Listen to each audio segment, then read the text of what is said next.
അവരൊക്കെ ചേർന്ന് ശ്രീകാന്തിനെയും വർഷയും രണ്ടു വഴിക്കാക്കും. അമ്മ ശ്രീകാന്തിനോട് പറയുന്നത് നീ കേട്ടല്ലേ? അമ്മ പറഞ്ഞ അനുസരിക്കുന്ന മോനവൻ. ഇക്കാര്യത്തിൽ നമ്മൾ എന്ത് ചെയ്യാനാ? ഞാനൊന്ന് ശ്രീകാന്തിനെ വിളിച്ചു നോക്കട്ടെ. പറയടുത്തി.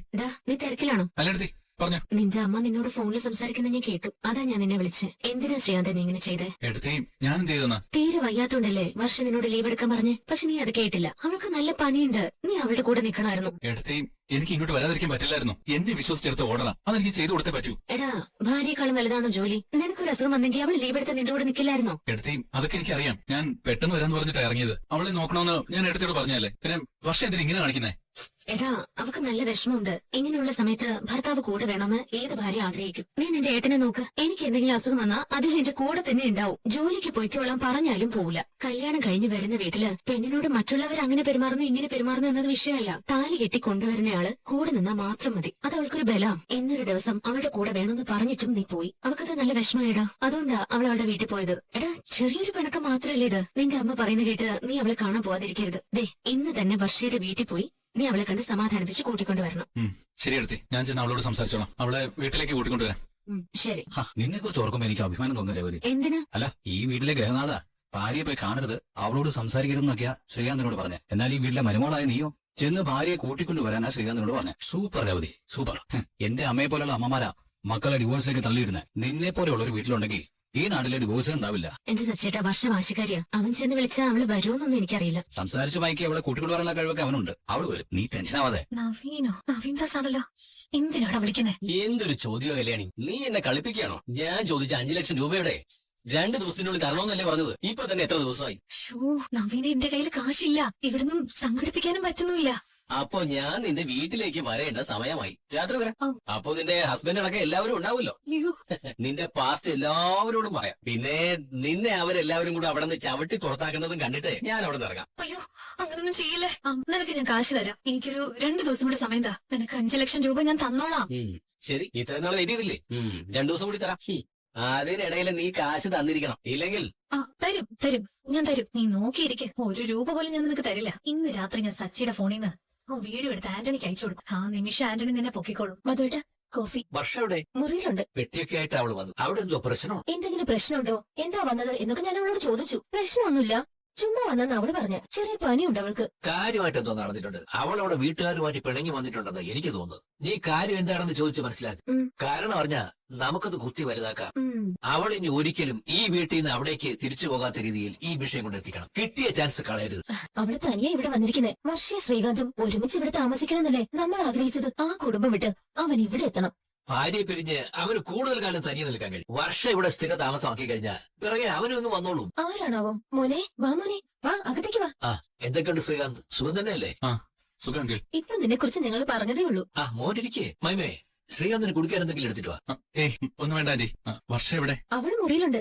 വർഷ പെട്ടിയൊക്കെ ആയിട്ടാണല്ലോ വന്നത്. എന്തെങ്കിലും പ്രശ്നമുണ്ടോ മോനെ? അല്ല, വർഷയൊന്നും പറഞ്ഞില്ലേ? ചുമ്മാ വന്നതാണെന്ന് അവള് പറഞ്ഞത്. വീട്ടിൽ എന്തെങ്കിലും പ്രശ്നമുണ്ടോ? നിന്റെ ഏട്ടൻ സച്ചി അവിടെ എന്തെങ്കിലും പറഞ്ഞോ? പ്രശ്നം ഉണ്ടാക്കിയോ? അവിടെ നിൽക്കാൻ പറ്റാത്തോണ്ട് അവൾ ഇങ്ങോട്ട് വന്നതാണോ? അല്ല, പ്രശ്നമൊന്നുമില്ല ആന്റി. ഞാൻ അവിടെ നിന്ന് കാണട്ടെ. ഇവരൊന്നും പറയുന്നില്ലല്ലോ. അവനോടുമായിട്ട് സംസാരിച്ചിട്ട് വരട്ടെ, നോക്കാം. അയ്യോ വേണ്ട, പേടിക്കണ്ട. ഞാനാ പനി എങ്ങനെയുണ്ട്? അതെന്തിനാ നീ അറിയുന്നേ? എന്നോടുള്ള ദേഷ്യം മാറിയില്ലല്ലേ? ഞാൻ എന്തിനു നിന്നോട് ദേഷ്യപ്പെടണം? നീ ആരെന്റെ ഹസ്ബൻഡ് ആണോ?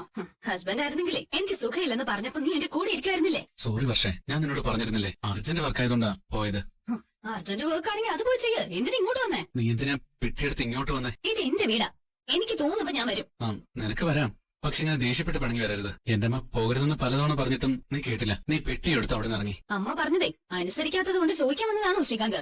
നീ പെട്ടിയുമായി വീട്ടിൽ നിന്ന് ഇറങ്ങി പോയെന്ന് പറഞ്ഞപ്പോ ഷോക്കായി പോയി. വല്ലാത്ത വിഷമം തോന്നി. തെറ്റ് പറ്റിയത് എനിക്ക്. ഞാൻ നിന്റെ അടുത്ത് വേണമായിരുന്നു. സോറി വർഷ. സോറി കൊണ്ടുപോയി നീ കുപ്പത്തൊട്ടിയിലിട്. വർഷ നിക്ക്, ഞാൻ പറയണമെന്ന് കേക്ക്. സോറി വർഷ, അടുത്ത് വേണമെന്ന് നീ പറഞ്ഞപ്പോ ഞാനിവിടെ നിൽക്കണമായിരുന്നു. പെട്ടെന്ന് വരാന്ന് കരുതിയേ പോയത്. നീ പോവാനേ പാടില്ലായിരുന്നു. ശരിയാണ്, you are right. I was wrong. I am sorry. എനിക്കാണ് ഫീവർ വന്നിരുന്നെങ്കിൽ നീ എന്നെ വിട്ട് ജോലിക്ക് പോവില്ലായിരുന്നു. ഞാൻ പോകരുതായിരുന്നു. സോറി വർഷ. ഇപ്പോഴാണോ ശ്രീകാന്തിന്റെ ബുദ്ധി വന്നേ? രേവതി അടുത്ത് വിളിച്ച് സംസാരിച്ചിരുന്നു. അപ്പോഴാ എന്റെ തെറ്റെനിക്ക് മനസ്സിലായത്. അത് മനസ്സിലാക്കി തരാൻ നിനക്ക് വേറൊരാള് വേണ്ടി വന്നു അല്ലേ? നമ്മൾ ചെയ്യുന്ന തെറ്റ് മറ്റൊരാൾ പറയുമ്പോഴാ നമുക്ക് മനസ്സിലാവുന്നേ. ഇപ്പൊ മനസ്സിലായല്ലോ അല്ലേ? ഇനി വിട്ടോ. എവിടേക്ക് വിടാൻ? നിന്റെ വീട്ടിലേക്ക് പോ. അപ്പൊ നീയോ? ഞാൻ വരുന്നില്ല. പക്ഷെ ഞാൻ നിന്നോട് സോറി പറഞ്ഞില്ലേ? അങ്ങനെ നീ സോറി പറഞ്ഞ ഉടൻ സന്തോഷത്തോടെ നിന്റെ പുറകെ വരുമെന്ന് ശ്രീകാന്ത് കരുതിയോ? പിന്നെ ഞാൻ എന്ത് ചെയ്താലും നീ വരിക? ആദ്യം നീ നിന്റെ മനസ്സ് മാറ്റ്, എന്നിട്ട് വാ. എന്റെ മനസ്സ് ഞാൻ എപ്പോഴേ മാറ്റി. അങ്ങനെ പെട്ടെന്നൊന്നും നിനക്ക് മനസ്സ് മാറ്റാൻ കഴിയില്ല. സമയമെടുക്കും. അത് മാറ്റിയിട്ട് വാ. അപ്പൊ ആലോചിക്കാം. ഇപ്പൊ ഞാൻ വരുന്നില്ല. നീ നിന്റെ വീട്ടിലേക്ക് ചെല്ല ശ്രീകാന്ത്. പക്ഷേ നീ ഇങ്ങോട്ട് നോക്ക്, തിരിഞ്ഞു നോക്ക്. എന്തിനു തിരിഞ്ഞു നോക്കണം? ആ, ഒന്ന് നോക്ക്. Will you forgive me? എന്താണ് ഇത്? കണ്ടിട്ട് മനസ്സിലാവുന്നില്ലേ? ഡയമണ്ട് റിങ്ങോ? അതെ. എവിടുന്ന് കിട്ടിയത്? കിട്ടിയതോ? ഇത് ഞാൻ വാങ്ങിയതാ. ഇന്ന് ഓണർ കുറച്ച് ക്യാഷ് ഗിഫ്റ്റ് ആയിട്ട് തന്നിരുന്നു. ആ ക്യാഷ് കൊണ്ട് നിനക്ക് വേണ്ടി വാങ്ങിയതാ. എങ്ങനെയുണ്ട്? ഒരു ഡയമണ്ട് മോതിരം വാങ്ങി തന്നാ ഞാൻ ക്ഷമിക്കും. നിന്റെ കൂടെ വരുമെന്ന് നീ കരുതിയോ? പക്ഷേ ഇതിൽ കൂടുതൽ എന്ത് ചെയ്യണമെന്ന് എനിക്ക് അറിയില്ല. പ്ലീസ് എന്നോട് ക്ഷമിക്കും. ചിരിച്ചു. അപ്പ എന്നോട് ക്ഷമിച്ചു. പിണക്ക് മാറിയല്ലേ?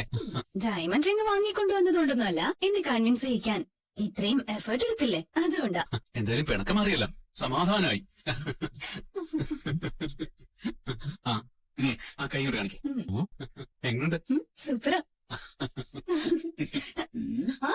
വേണ്ട വേണ്ട വേണ്ട, നിനക്കും ഫീവർ വരും. വന്നാലെന്താ? എന്നെ നോക്കാൻ എന്റെ വൈഫുണ്ടല്ലോ. കൊറേ സമയമായല്ലോ, എന്തായിട്ടാ അവൻ വരാത്തെ? ഇനിയിപ്പോ രണ്ടുപേരും തമ്മിൽ തന്നെയാണോ? എനിക്കറിയില്ല. ഞാൻ കൊടുക്കാൻ പറഞ്ഞു. അമ്മേ അച്ഛാ, ഞാൻ പോവാണേ. എവിടെ പോകുന്നു? എന്റെ വീട്ടിലേക്ക്. അല്ലാതെ ഞാൻ എവിടെ പോവാനാ? നീ ഇവിടെ നിൽക്കാൻ വന്നതല്ലേ? അതെ, പക്ഷേ ഇപ്പൊ പോണെന്ന് തോന്നി പോകുന്നു. എന്താ മോളെ ഇത്? നിനക്ക് ഫീവർ അല്ലേ? അത് ശരിയായിട്ട് പോവാ.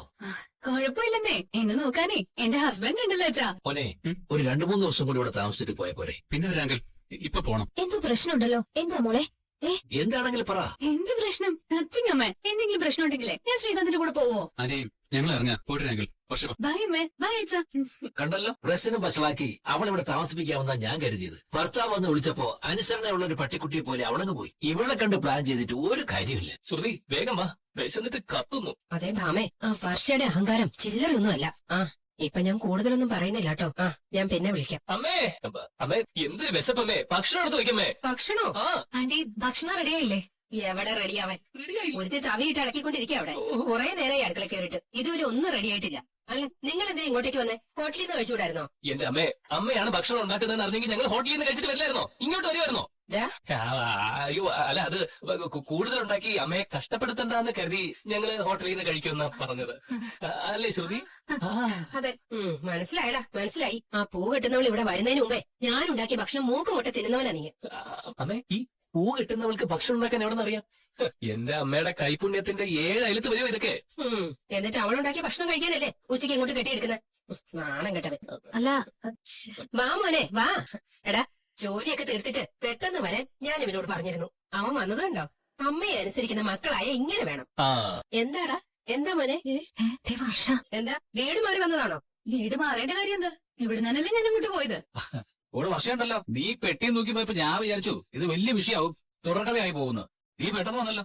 ഏട്ടാ, ഒരു വിധത്തില് ഞാൻ കൺവിൻസ് ചെയ്ത് കൊണ്ടുവന്നയാ. ആ പക്ഷേ അല്ലിയെല്ലാം പറഞ്ഞായിരുന്നു ഈ ഭാര്യ ഭർത്താക്കന്മാർക്കിടയിൽ വഴക്കൂടുന്നതൊക്കെ സാധാരണ. കറക്റ്റ് ആച്ചാ. ഞാനും രാവിലെ കൂടെ വഴക്കാറുണ്ട്. അത് സ്ഥിരമുള്ളതല്ലേ? നിങ്ങളുടെ വഴക്ക് ടെസ്റ്റ് മാച്ച് പോലെയല്ലേ? തീരാൻ 5 ദിവസം എടുക്കും. ഒരിക്കലും ഇല്ലടാ, എത്ര വഴക്കടിച്ചാലും ഞങ്ങളുടെ പടക്കം ഒരു ദിവസത്തിൽ കൂടുതൽ നീണ്ടു നിൽക്കില്ല. അത് ഞങ്ങളും അങ്ങനെ തന്നെയാ. ഞങ്ങൾ സംസാരിച്ച് തീർക്കും. ഞങ്ങളുടെ വഴക്കേ 1 ഡേ മാച്ച് പോലെ അല്ലേ രവതി? അതെ, പോകരുതെന്ന് ഞാൻ നിന്നോട് അത്രയ്ക്ക് പറഞ്ഞതല്ലേ. ഒരു മര്യാദ ഇല്ലാതെയല്ലേ നീ ഇറങ്ങിപ്പോയത്? മര്യാദ ഇല്ലാതെ ഞാൻ പോയെന്നോ? ആന്റിയോട് പറഞ്ഞിട്ടല്ലേ ഞാൻ പോയത്? നീ ജോലിക്ക് പോയിട്ടൊന്നല്ലല്ലോ വരുന്നത്. കെട്ടിയവനോട് പിണങ്ങി അമ്മ വീട്ടിൽ പോയിട്ട് വരുന്നല്ലേ? ഇതൊക്കെ നല്ലതാണോ? ചന്ദ്രേ, വീട്ടിൽ പോയിട്ട് അവള് തിരിച്ചു വന്നില്ലേ? അതിൽ നമ്മൾ സന്തോഷിക്കല്ലേ വേണ്ടേ? ഞാൻ എന്തിനു സന്തോഷിക്കണം?